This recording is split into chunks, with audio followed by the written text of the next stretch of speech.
G'day and welcome back to Reality Check. I'm your host, Ross Coulthart, and today we're delving into an organisation that has been at the forefront of UFO investigation for well over half a century. In fact, I'm sure our guest today, Mark Rodeghier, is going to tell us exactly how long it is. Mark, welcome to Reality Check. How many years has CUFOS been in existence?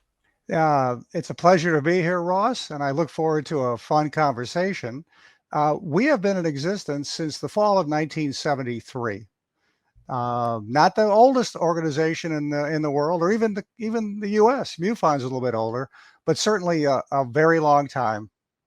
So the full name of CUFOS is the J. Allen Hynek Center for UFO Studies, and gosh, if that's 1973, that's 52 years we're talking about. How many of those 52 years have you been doing research like that for, Mark? It's a little frightening because I volunteered for the center in the late spring of 1974. Oh, come on, mate. Seriously, you're telling me you've been able to maintain enthusiasm for investigating UFOs for over half a century? Well, you could tell me whether I'm enthusiastic or not, but yes, I have been involved. It goes back further with my original interest in school, of course, where I did book reports on UFOs and bored the class with that. But my first real true foray seriously into the subject was with the center and Dr. Hynek. So listen, I better give our audience a bit of a background on who you are. You're the president and scientific director of CUFOS, and you've been in that role since 1986. You've got a Bachelor of Science in Astrophysics from Indiana University, and you've got a master's and PhD degree from the University of Illinois in sociology. You've wrote a dissertation exploring the attitudes towards the study of extraterrestrial intelligence by the scientific community. And in your day job, you're a stats nerd. You work as a consultant in statistical analysis and data analytics.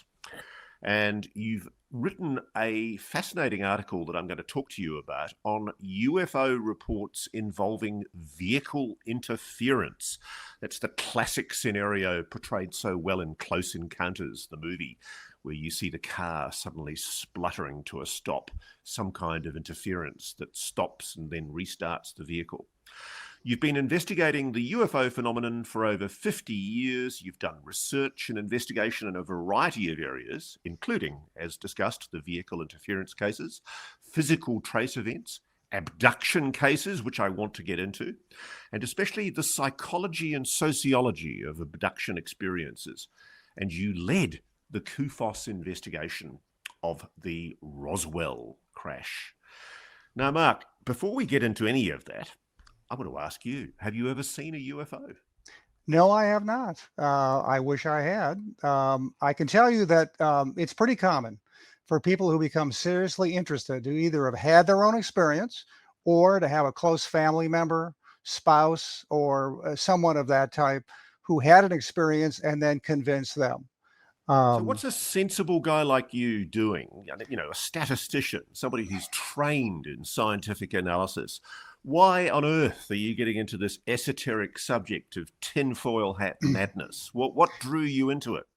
It actually was a natural evolution from, again, when I was a kid. When I was a kid, there was one thing I was very much interested in, which was astronomy and astrophysics, which is why I got my undergrad degree in that. Not because of Dr. Hynek, but just I was. But number two was UFOs. And I can't exactly tell you why I was interested. I just was, somebody who wants to become a geologist, loves rocks as a kid, goes out in the field, looks at rocks, gets a book on geology, reads about it, and then they just continue on that and they get a degree and work on that professionally.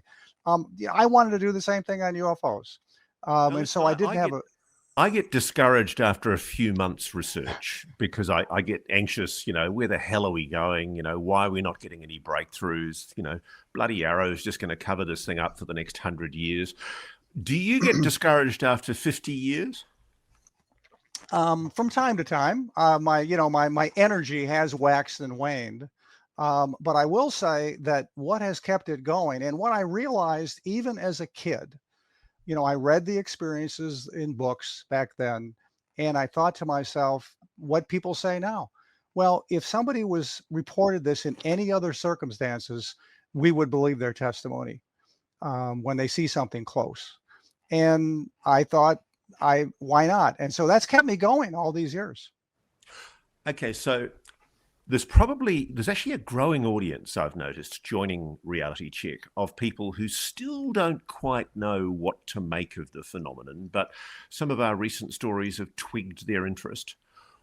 As someone who's put over half a century into investigating the phenomenon, what would you say? Why would somebody be interested? Why should people be interested in investigating UFOs, UAPs? Why does it even matter? Well, it matters for several reasons, but let me take the one that actually has become more prominent now with the astronomy's advance in studying exoplanets and astrobiology and so forth. When I first got involved, we hadn't yet discovered even the first exoplanet, which didn't occur till the mid-90s. And so the idea that there could be life. Can you explain what an Yes, exoplanet is? an exoplanet is a planet circling a star other than the sun. And we have now discovered through various means, I think 6,000, somewhere around 6,000 of them.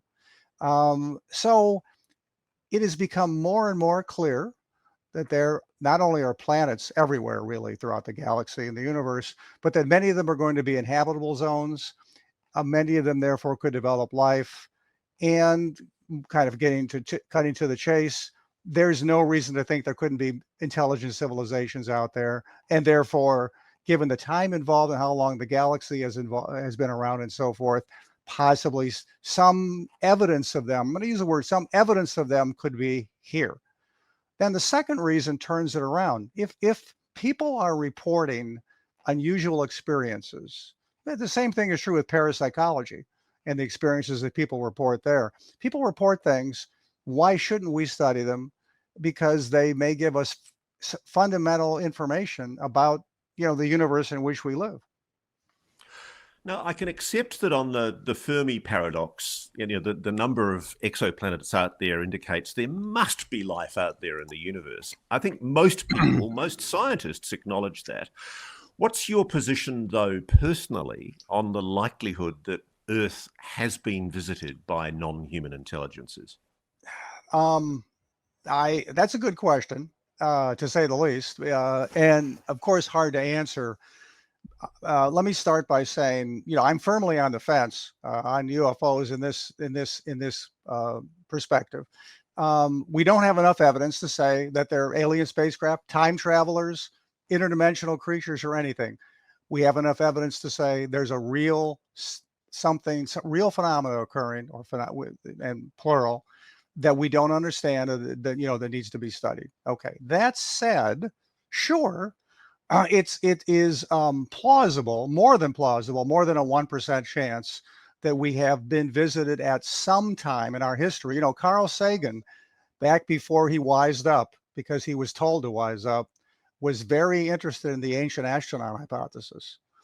Not the von Daniken stuff that is sensational and not firmly grounded in science and evidence, but the simple idea that we've been around for so long, and again, the galaxy's been much older, that why couldn't civilizations, ancient ETs, have visited us millions of years ago, seen where we were at in our development, and then periodically been checking on us? That's extremely plausible, putting completely aside the current UFO UAP phenomenon.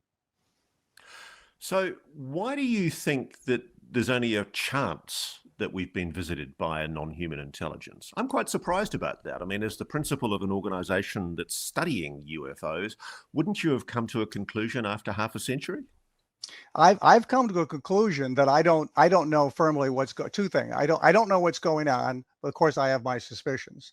But I do believe the universe is, as a scientist once said, stranger than we can even imagine. So I don't want to conclude that we've been visited until we have sufficient evidence, because you said I'm a stat guy. I'm just firmly grounded in evidence. But of course, put a gun to my head and ask me, what's the best explanation, or if I'm a betting man, what's the best explanation for some reports, sure, what I'm going to say is intelligence. Intelligence is behind it. Okay, so let's talk about one of my favorite subjects, and I know it's one of yours, Roswell, because you were involved, I think, in the CUFOS mission to Roswell. I think it was in the mid to late 80s, where you actually went to the location of the alleged crash site, and you were involved in doing research on the ground there. And I think also you were involved in preparing the CUFOS rebuttal to that absolutely ridiculous US Air Force report that endeavored to explain away the Roswell incident as some kind of crash of a balloon that was carrying test dummies. Before I go into that subject matter, can you tell me this? Do you think the Air Force, the United States Air Force, has been obfuscating and blocking and endeavoring to hinder proper investigation of the phenomenon? On this, I don't have to be not as firm as I was on when you asked me about, ET intelligence. 100%. No doubt in my mind. Why would the Air Force be obstructive to investigating a phenomenon that, after all, they say is complete nonsense? I suppose it goes back to the Cold War, and it goes back to the Robertson panel, and the way that, in general, defense and military agencies and intelligence agencies, right, the CIA, have treated not just the UFO subject, but things like MK Ultra and so forth. They've generally kept secrets, many secrets on many areas, including UFOs. And also they've been rather dismissive, I think, of the public's need to know, right to know things, thank God for the FOIA law. And on UFOs in particular, they've seen it as a possible threat to their power, to their authority, undermining confidence in what they're doing in the institutions, not because of aliens, again, a threat because we may not believe what they're telling us about, there's nothing to UFOs, as Blue Book was basically a propaganda exercise after 53. And so disinformation has occurred. And then finally, of course, they don't want us to see secret aircraft being developed and therefore report that, and they want to poo-poo that and say it's UFOs, not secret aircraft. So all kinds of reasons. Do you find it plausible? I think one of the big excuses that was used for the US Air Force's attempts after the Robertson panel to essentially play down the UFO issue, the claim was that if people started reporting UFOs as much as they were back then, it was going to overwhelm the reporting of legitimate incursions by potential foreign adversaries into the US air zone. Do you buy that explanation? It's never made any sense to me at all, because I would have thought that the Air Force, which is after all responsible for interdicting any kind of incursion into our airspace, I would have thought they'd want to know about any incursion, whether it be a little green-eyed bug from Zeta Reticuli in a flying saucer or a Russian in a bomber. They should. They should want to know that, as you just said. But what they were worried, I think legitimately, meaning legitimately in their mind, about the following. If a UFO flap, as they were called, occurred, and communication channels were being overwhelmed because, communication wasn't that like it is now, the Russians, Soviets, could take advantage of that to have a sneak attack or something on that order. The paranoia, that I can't remember quite because I was born in 53, but the paranoia during the Cold War can never be underestimated. And so while the Robertson panel did a terrible job and on many respects, the underpinnings behind it were, we have to get control of the UFO situation, not control of studying it. That's the sad part. Control of the public perception of the UFO problem, the UFO sightings. And yes, I think one of the factors was what you articulated, and then the other things I talked about with trust and so forth. Yeah, I don't know what to make of the Roswell case, because let's go to Roswell now. Okay, so there's allegedly a crash in 1947 of an alien spacecraft. That's the conspiracy theory. The official explanation has changed 5 times. And the most current explanation was enshrined in a report from the Air Force a couple of decades ago, where they basically came out with an explanation that there was some kind of balloon that was carrying test dummies, dropped from an enormous height, and people mistook those dummies for alien bodies. And it was an attempt clearly by the Air Force to, after the fact, explain why it was that so many witnesses were recorded by people from CUFOS, notably Donald Smith and Randall. Kevin Randall, yeah. Kevin Randall. I mean, they did an amazing job collating and reinvestigating Roswell after there'd been earlier revelations of the fact that there'd even been an incident at Roswell. And they discovered that a whole lot of the witnesses hadn't been properly investigated and interviewed. And those witnesses were very convincing, weren't they? Can you talk to that? I could talk to that with witness interviews I did myself. I interviewed 2 or 3 of the key personnel, and the one I interviewed one-on-one is Bill Rickett. Bill Rickett worked with Sheridan Cavett. He was the second in command, and they were counterintelligence. Jesse Marcel, the famous Jesse Marcel, was an intelligence officer, but Cavett and Rickett were counterintelligence. And Rickett, this was July 4th weekend when things were happening. And so Rickett was off. Cavett was not. And Rickett, by the way, I interviewed him at his nice mobile home in near Tampa in Florida with his wife there, which was helpful because she confirmed things that he was saying that he told her back in 1947. So I said, Bill, just tell me what happened that day. Well, he said, well, I came into the office on Monday after my vacation. And Cavett called me aside immediately and said, Bill, I need to show you something. And we requisitioned a Jeep and drove out north of town.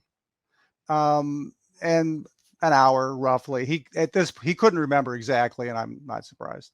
But they drove to the middle of nowhere, which is where the crash site, definitely in the middle of nowhere. And they got out. And what he first noticed is that there were lots of MPs in the area, including the head of the MPs, Major Easley. And so they walked up to him and they saw these MPs walking around and like bending down and, picking up stuff. And so they talked a little bit and about, something had happened here. And, they'd found debris, no mention of bodies, by the way. And it was unusual. And Cavett said to Bill, I want you to see this, because this is something that we're involved with. And there was a piece of this small piece of shiny metal on the ground that they'd collected. And they said, yeah, this stuff is really strange. It's really, you can't do anything with it. It's really tough and all that. And so Bill said, oh, okay, can I pick it up? They said, yeah, you can handle it. So he picked it up, light as a feather, seemed very strong. And so he said to them, hey, can I try to bend it or break it? And they said, oh, sure, go ahead, try. So he stuck it on a rock, hammered it with his boot and his foot, hit it with another rock, nothing. This isn't the stuff that would crumple up and come back. This is the stuff that was super, super tough. So finally, yeah, go ahead. No, keep on going. Sorry. Okay, yeah, I'm almost done. So they did that.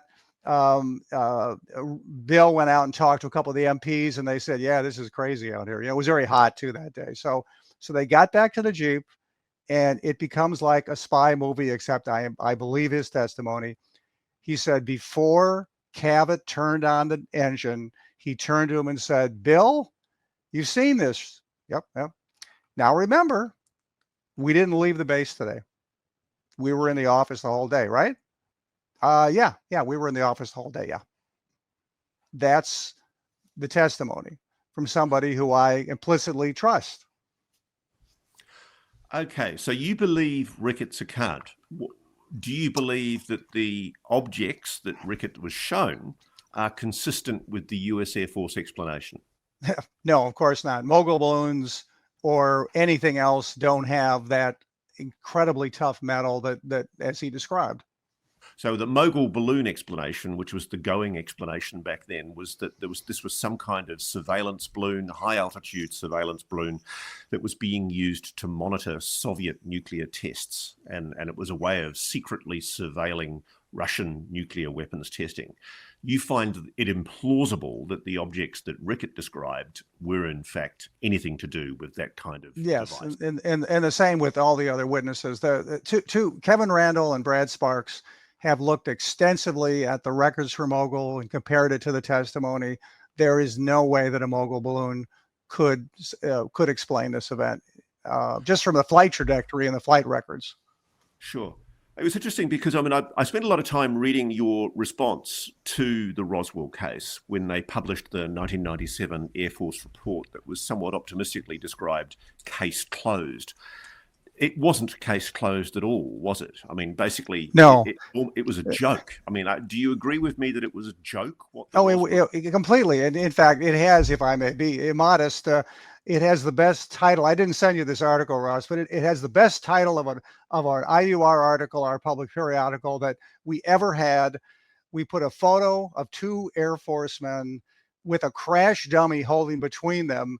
And the headline is, "Who's the dummy now?" Love it. Yeah. So, I mean, one of the people that you actually talked about in that report was Glenn Dennis, who was the mortician in Roswell. And he claimed that he'd been asked to provide small coffins for what he believed were alien bodies. And essentially, there was a claim that bodies from the accident were taken to the funeral home where he worked. Do you believe that account? Do you believe Dennis's account? No, Glenn Dennis's testimony has been discredited. Yeah, as has Frank Kaufman. I was involved in discrediting that. And the body stories have nowhere near as much evidence and substance as the unusual debris story, which is rock solid. Yeah. So basically, where you're strong is on the idea that there was extraordinary debris that was gathered and there was a cover-up. The US Air Force was involved in some kind of a cover-up about it. Yes, absolutely. And the thing is, it is so critical that Roswell, we think, happened and really had this unusual debris, because we talked today about disclosure, but in particular, we talked today about a long-term cover-up. If Roswell was something like this, the military would have had to have put in action a plan to study that material. And of course, at the same time, clearly covered it up, because they didn't talk about it. They put out a cover story initially about a weather balloon, then onto the mogul balloon and so forth. Well, that means the cover-up began at least that far back. But your point is that, okay, you've got a witness who's describing anomalous metal on the location, metal that seemed to defy the normal capacity to bend and to deform. That doesn't mean that you've got proof that an alien spacecraft was recovered at Roswell, does it? No, it doesn't. And in fact, I think they did not know that. I'm going to, my best conjecture is no bodies, just incredibly strange debris that is not pieced together like a craft. And so so I'm the military, both their scientists and the generals and so forth, and I'm thinking, this is incredible, but we don't really know what we have. So we can't tell anybody what we have, of course. Again, particularly because, there we go again, the Soviets might find out about it, right? And then, so number two, though, we have to start a very secretive program to see what we can learn about what happened there. Possibly number three, start looking for other evidence anywhere else in these sightings. Do you think we'll ever know the answer to the Roswell mystery? I would say there's more than a 0% chance, but I think it's low. Records may have been destroyed. If this program was potentially as secret as I think it might have been. So I'm not going to say there's no chance, but I think it's actually pretty low. What's your favorite case? I mean, in the 50 plus years you've been investigating the whole phenomenon, What's your favorite case, be it a craft allegation or an experiencer allegation or an abduction allegation, a vehicle interference incident? What's the one that really sticks out to you? It is hard to pick a favorite case because they all, it's like, what's your favorite kid? Because there are, cases, I like this case, I like that case for different reasons. It's not a vehicle interference case, even though there are wonderful vehicle interference cases. I really like the Coyne Helicopter Case from Ohio in October of 1973. What happened? What happened is that we had 4 National Guard airmen were flying a training mission, Air National Guard again, North Ohio, heading toward the Cleveland area. It was evening in October, late October 1973, but the weather was perfectly fine. And they were flying a level flight path. All of a sudden, they saw a strange object that was going to pass, coming toward them, actually. They were a little worried about it initially, but then it passed near them. It was greenish. It was not quite a cigar, but it was more elongated. It was fairly large, not gigantic, but 50, 60, 70 feet or something. It wasn't moving supersonic speeds, but it was moving along at a good clip. But of course, they had a very good look at it. All 4, though 2 in the front, had a better look.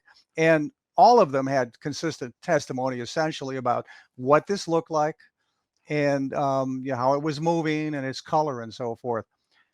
As they were watching it and so intent upon it, what they didn't realize is that the helicopter was out of their control, rising into the air. So they didn't touch the controls, nothing on their part made it happen. But the helicopter rose, I don't know, 1,500 feet in the air, 1,800 feet in the air. And so when the sighting was over, they discovered that fortunately, it was in level flight still, which is level as in, rising. So they discovered that, took the control of the helicopter, got back on course, as it were, and they called it in and reported it, fortunately, right away. The other good thing is that they reported it right away when they got there. Finally, when they landed, the compass was spinning in the helicopter still after the event. So you had physical evidence, you had several witnesses, pilots who saw this thing at, very close up. Then you have an excellent investigation by CUFOS, but that's probably why it's one of my favorite cases. Jenny Zeidman, who goes back with Alan Hynek back to when she was an undergrad at Ohio State, when he was with Blue Book. And Jenny went there, interviewed the witnesses, looked at it in detail. And then finally, a few years later, we found witnesses who saw the event from the ground. I never heard that part of it. Yes. Interesting. Yes. So now you've got not quite everything.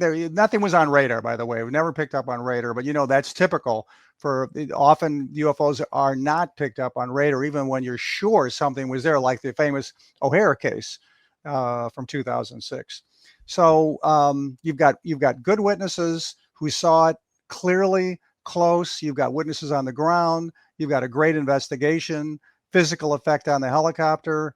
It's a fabulous case, and looked into what could it be? Phil Klass, the arch skeptic, said it was a meteor and other things. But essentially, on this one, you're only left with 2 possible theories. One, they're all lying. Everyone who's a witness is lying. They conspired to make it up. Or 2, they really saw what they saw, and nothing can explain it that we know of. Now, this is a good example, by the way. We talked earlier about hey, Mark, you are firmly on the fence about whether they're aliens here or not. Well, here's something that clearly is not a terrestrial aircraft. I've got it. But also, nothing on the side says made in Zeta Reticuli or made in Alpha Centauri. And so what we have is a really unusual event that indicates, what I've been saying, which is that something is in the skies that we don't understand, and we should understand it. Well, we're now in I guess one thing that has advanced over the past 50 years is we've, in the last few years, had an acknowledgement by the Office of the Director of National Intelligence that there is a genuine mystery.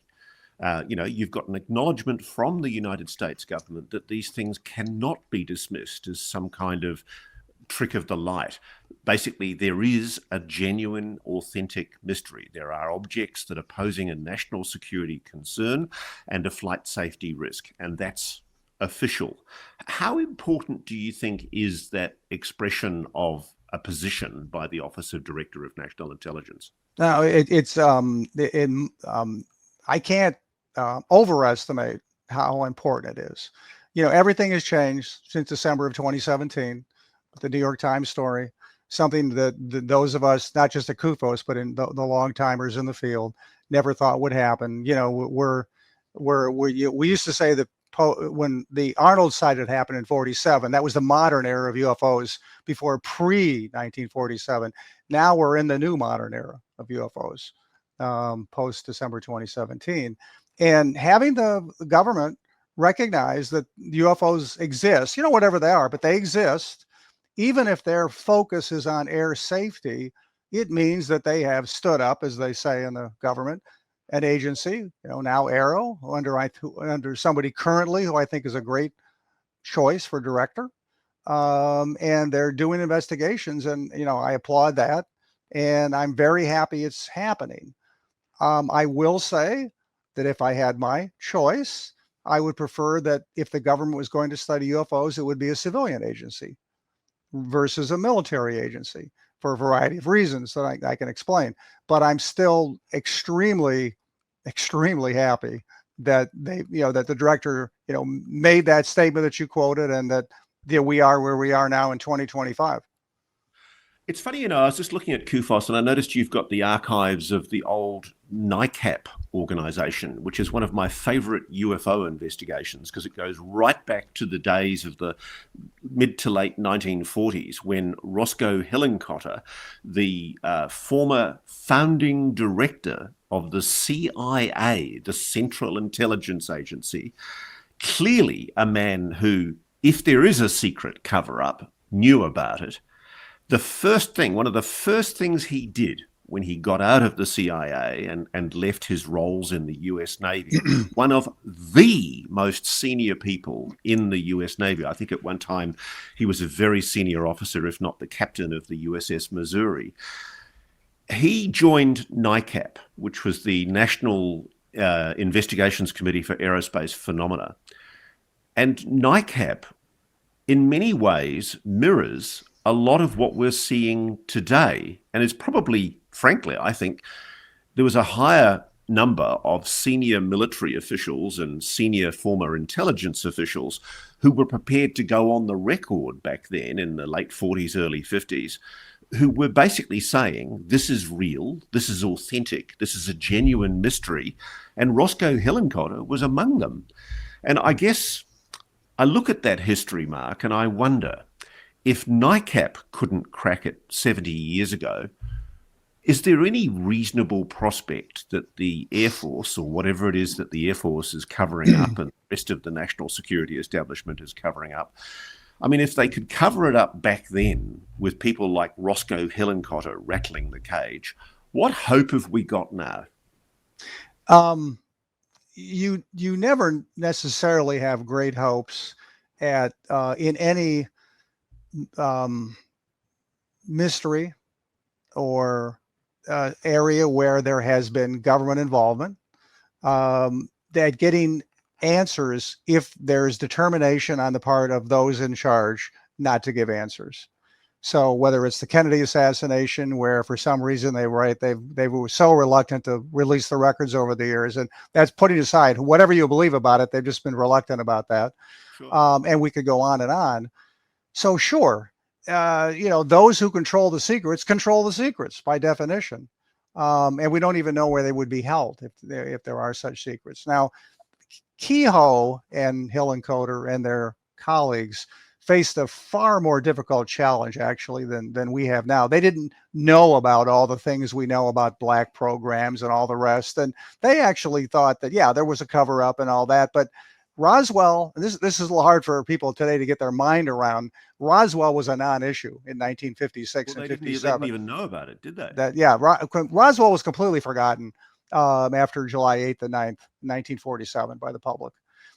So Kehoe and Hillenkoetter said, may have said, well, yeah, there's a cover up, but what they're covering up is not crash bodies and all that. They're covering up the fact that, yes, they know that UFOs are alien spacecraft. They know this, and they don't want to tell us. And they've got more information. They've got radar recordings. They've got gun camera photos, and we need to get access to that, of course, for obvious reasons.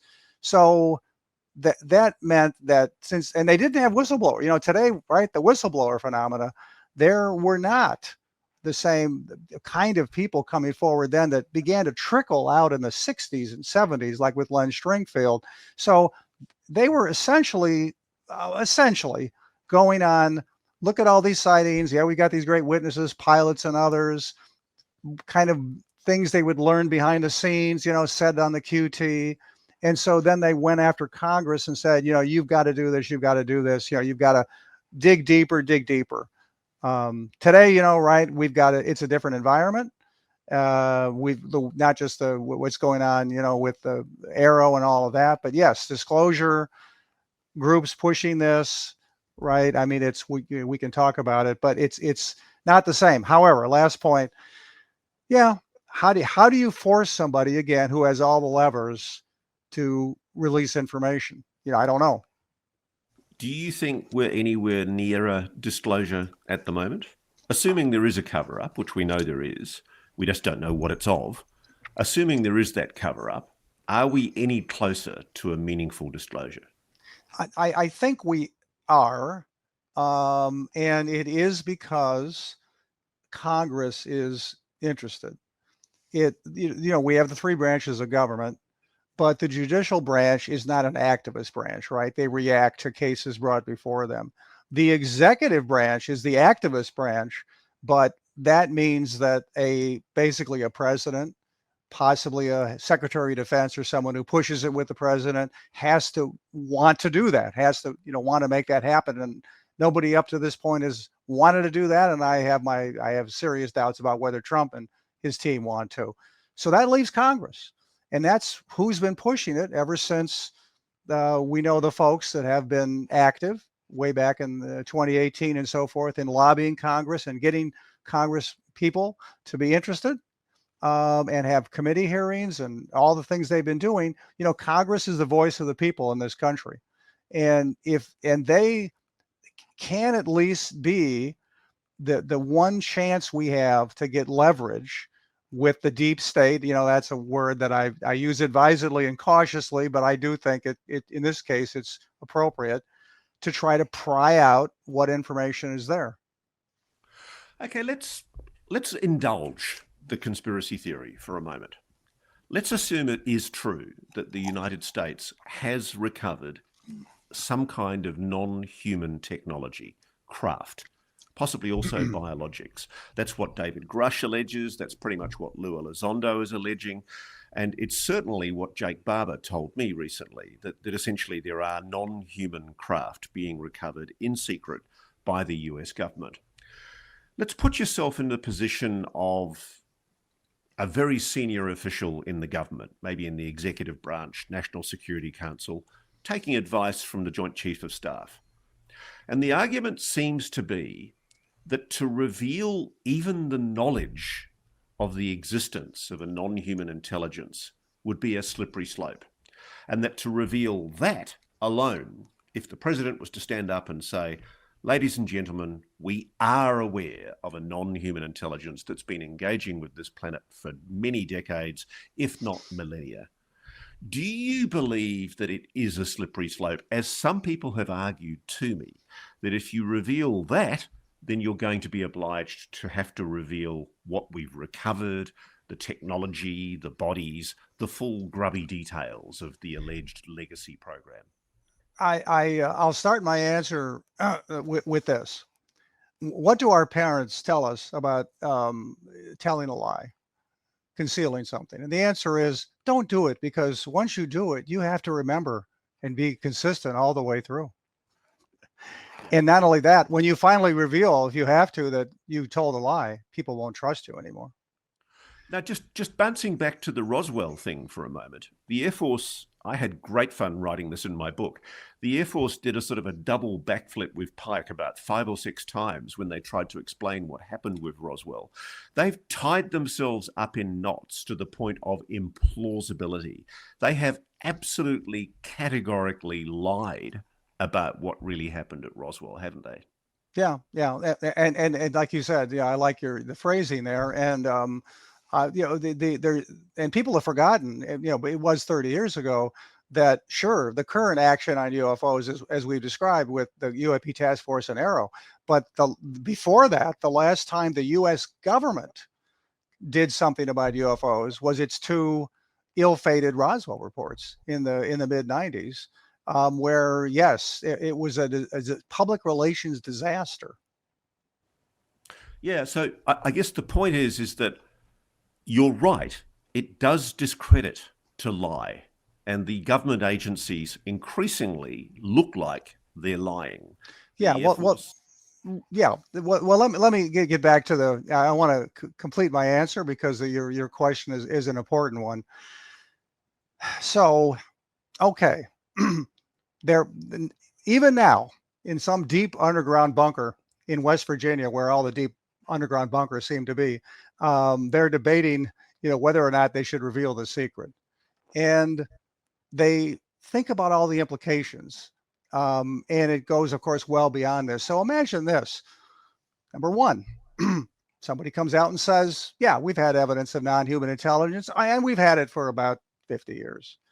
What do you think the scientific community is going to say? They're going to be livid. People have been doing SETI research, exobiology research, all the other stuff that's going on, and the government has hid this from them. Forget the public, from them. They could have been, it would have affected the research they were doing. Not that, to mention the potential breakthroughs with quantum physics and of course, all of that. That's system. right. Yeah. Okay, so that's a huge problem that exists. Okay, number 2. Now we'll go to the other extreme. So they make the announcement. Yeah, non-human intelligence is here. We aren't in contact with it, and so forth. And then someone in the press raises their hand and says, "Does that mean abductions are real?" Well, that's a important question, isn't it? That's a perfect segue, Mark. That was actually where I was going to take you next. You actually beat me to it. You've done a lot of work on abductions, and I'm kind of interested to hear what conclusion you've reached.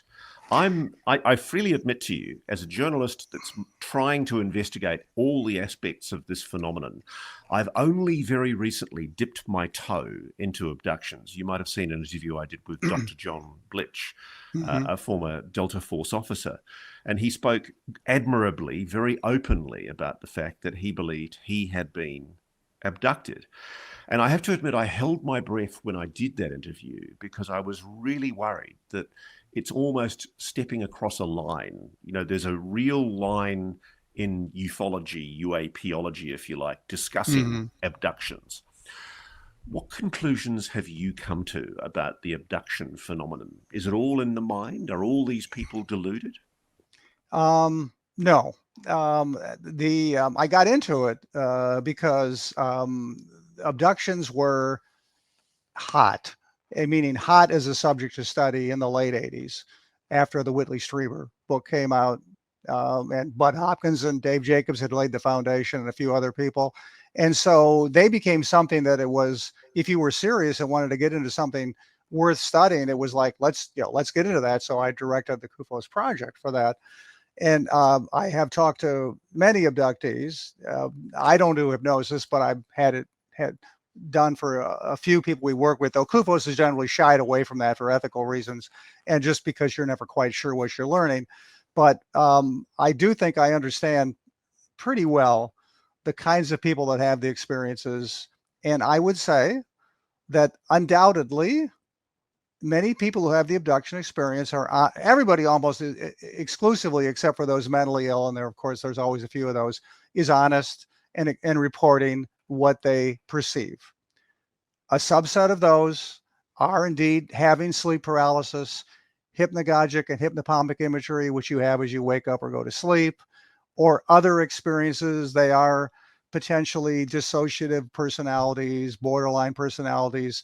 They are not experiencing something that you and I would experience if we were sitting next to them. However, there's a subset of cases, first with extremely normal average people, nothing unusual about them. And then secondly, cases where, of course, there's nothing definitive because nobody's come back with a piece of something. Betty Hill wanted to grab the book and bring it back. But there are cases where you have to say, well, something absolutely happened to this person. It's what they're saying makes sense. In fact, they might have had conscious memories of a lot of the experience. So they're a normal person. There might have been more than one person involved. Everything they're saying is the same kind of thing we would say in general. If they said this to me about anything else, I would believe it. And so I say the abduction phenomena, a part of it is real, where real means people are having an experience that I can't explain. And people have looked carefully at it, and there is no good explanation for some of those cases. Could it be, just a devil's advocate, could it be that people are having their perception adjusted by the phenomenon to make them think that they are being physically taken somewhere, when in fact it's just their consciousness that's being moved? Yeah, I'm glad you mentioned that, Ross, because this goes back to my mind is very open about the whole experience, the UFO experience as a whole, including things like why should maybe what's inside the UFOs or directing them was artificial intelligence, right? Why not? What's going on today? As far as the abduction experience goes, sure, a very advanced intelligence would not necessarily have to physically do what it's doing, and it might instead do what you've just described. Plausible. I'm going to tell you a story. There's a very senior Australian politician who called me out of the blue. And he was walking out of a government building in central CBD Sydney with his press secretary. And he rang me and told me this story. And he said that as he was standing at the steps, waiting for the ministerial car to come and pick him up, he looked up and he couldn't believe everybody else in the entire area, thousands of people at lunchtime walking through this very public area. He couldn't believe that they couldn't see what he was seeing. And he looked at his press secretary and he couldn't see it either. But when he looked up, he told me, and he said, Ross, I would deny this if you ever went public with this and said who I am. And it would blow people away in Australia to know who this guy was, because he's a very senior politician in his day. And he told me he saw an elliptical, polished aluminium metallic surface disc hovering in the square within probably 100 meters of his eyesight. And what he realized was that it was showing itself to him. It was like it was twigging his consciousness.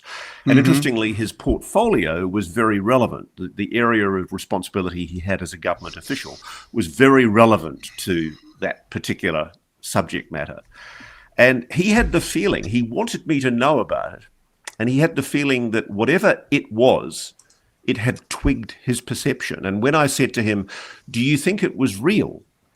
And he said, look, I do think it was real, but he said, whatever it was, it had the capacity to alter the perception of myself so that I could see it, whereas everybody else couldn't see it. And he said, I'm sorry, go ahead. No, I guess I tell you that story because I've learned to be very, very skeptical up front with people who make categorical assertions about what they see, because let's be brutally honest about it. The phenomenon's a trickster. It plays with us sometimes. It seems to enjoy showing itself to some people, but not to others. Yes, absolutely. Yeah, I would say, you said brutally honest, and of course, as a reporter and all that, a journalist, you should be. I think I'm brutally honest, but what I'd say is, if we investigate an experience and investigate a witness, and they say what they say, I believe them. But but what was it they saw? Right. That's the question. And absolutely, I have encountered the same kind of thing you've just described. Witnesses who saw something other witnesses didn't. There's also the related Oz effect, where somebody might see something, or they might be with a group, and everything goes quiet around them and dead. I've always been interested in the Cash Landrum case. Were you involved in the Cash Landrum investigation? No, I know it well, but I was not involved. John Schuessler was the primary investigator who I know well, but yeah, no, I mean, we might as well talk about it because it's a vehicle interference case, and it's a good segue into what I know you've got a level of expertise in. I mean, essentially, it's a mum and I think her sister and one of their sons in a car driving along a remote country road when they see a UFO.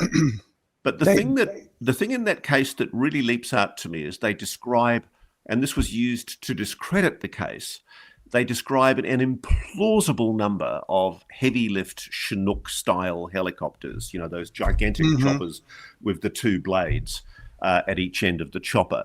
And the United States Air Force went to an enormous amount of trouble when the family sued, claiming that the physical injuries they'd suffered, were caused by the object that was operated by the US Air Force, they believed. The Air Force went to an enormous amount of trouble discrediting the story by suggesting that even in that part of the United States, there was nowhere near the number of helicopters that they've described. And it's interesting because I'm really struck from the recent drones flap, which is still ongoing. The number of people who are contacting me, telling me that they've seen drones, change. They've actually watched them change shape. And the suggestion seems to be that the phenomenon is capable of making itself look to us like something else. It can manifest itself as a helicopter. It can make itself look like an aircraft. Do you agree? I agree that people have absolutely reported that UFOs changing shape, UFOs turning into a cloud or coming out, essentially in various ways. So yes, it does seem, whatever the phenomena is, it can do that. Cash Landrum is very complicated. You've described the key elements nicely, because we did assist John Schuessler, we being CUFOS, in one thing, which was Alan Hendry, our chief investigator at the time, is the fellow who first tried to find the source of the helicopters. And as you said, everybody denied that we had helicopters up. In fact, it was the week between Christmas and New Year's, not a good time to do an exercise. And yet the witnesses, there were two witnesses and the kid, they all not only, of course, saw this incredible diamond shape. By the way, for those who don't know the case, it was a diamond shaped UFO with a flame coming out the bottom, that's unusual. It's not never heard of before. UFOs having a flame. The famous Socorro case in New Mexico, there was a flame. Just to add to the texture of that mystery, because I love the story, the dashboard of the car got so hot that there were indentations from the hands that people rested on the dashboard. That's right, from Betty's hands. So, melted.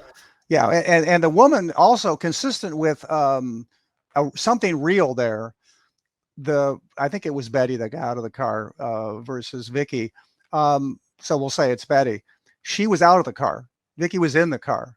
Betty is the one who had the worst injuries, because she was like a sunburn, wasn't it? And some kind of radiation. And this is the case. Peter Rank, who was one of the few MDs involved in the field, looked very carefully at their medical records.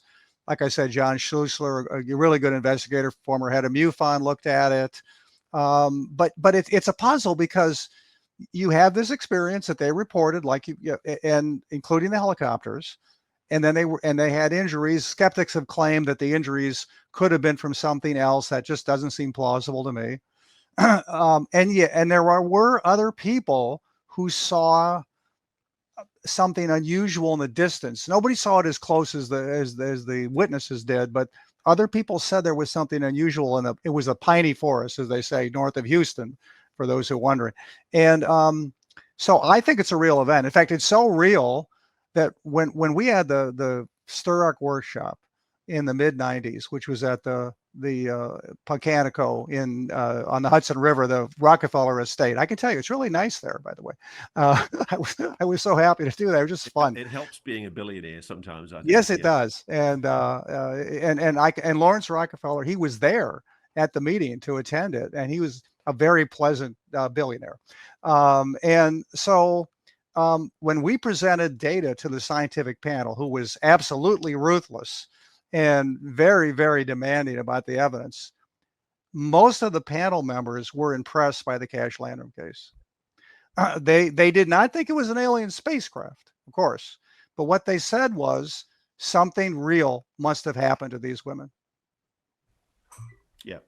Yeah. So, I mean, I'm fascinated with the case, and I've watched many interviews with Colby Landrum, who's a little bit media shy these days. But yeah, there was definitely physical injuries suffered by the family. And the thing I found fascinating about it was they even went to the extent of suing the Air Force to try and get physical compensation for the egregious damage that they'd suffered. And there was no causation. The judge didn't accept that there was a level of proof to prove that the Air Force was in a way involved, connected. It does all beg the question, and we'd better think about wrapping soon, Mark, because I've enjoyed this conversation, but we're coming close to our hour.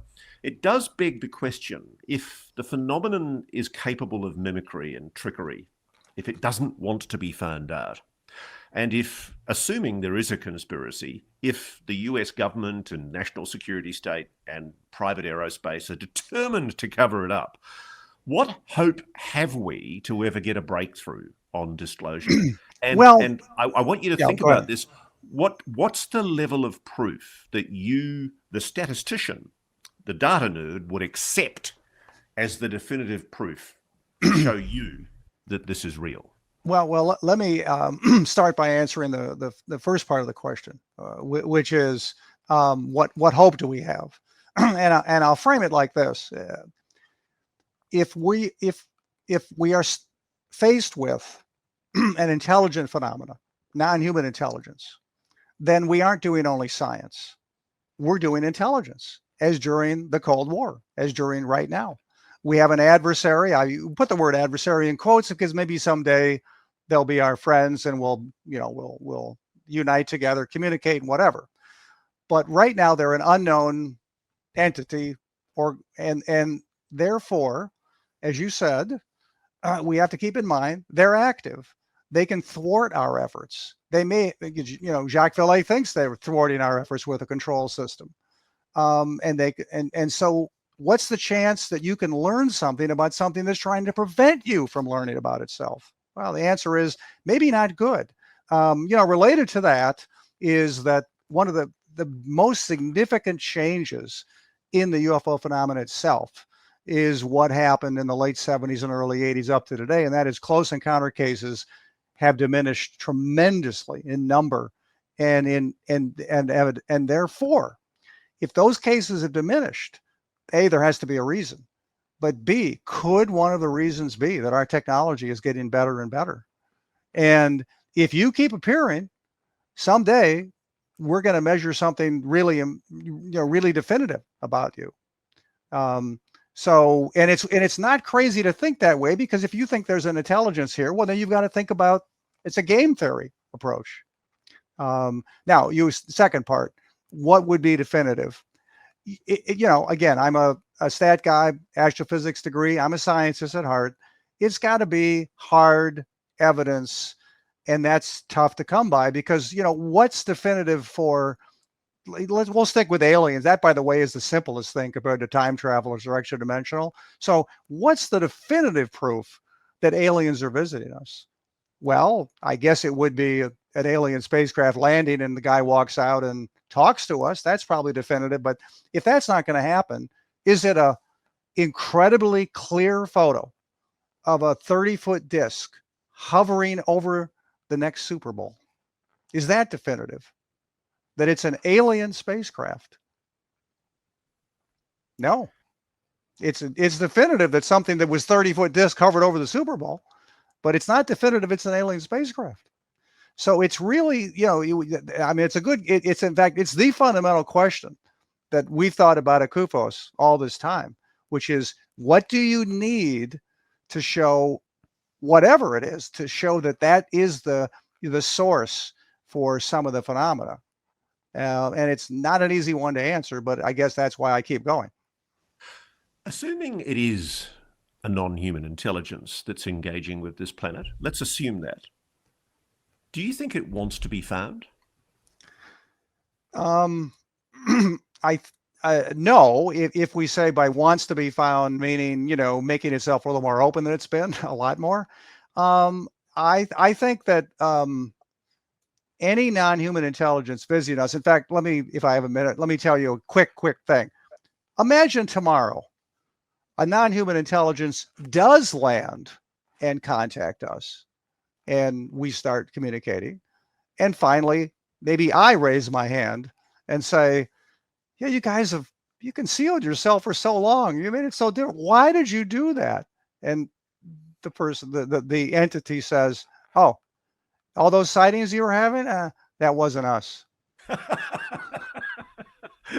God forbid. So, but really, I don't presume to know what something 100 million years more advanced than us would be thinking about us. And I think it's fun to speculate. In fact, we used to say, let's engage in some rank speculation at CUFOS when we were sitting around on an afternoon having fun. But really, what's important is to think, how can we either learn more about it, or maybe is there a way we can entice communication from whatever non-human intelligence is here? Well, Dr. Mark Rodeghier, you've been incredibly kind with your time and with your analysis. Thank you so much for joining Reality Check. I just hope it doesn't take another 50 plus years for us to get the answer on UAPs. I hope so, Ross, and I hope to be here in 50 years. I hope we're both around for the answer, mate. Thank you very much for joining us. Thank you. And before we go, please don't forget we do our weekly question and answer, and we need your questions. So please send your questions in by email to realitycheck@newsnationnow.com. Looking forward to hearing from you. Thanks for watching. Go to joinnn.com to find NewsNation on your television provider. And please don't forget to click that red subscribe button to ensure you get more of NewsNation's unbiased and fact-driven news coverage.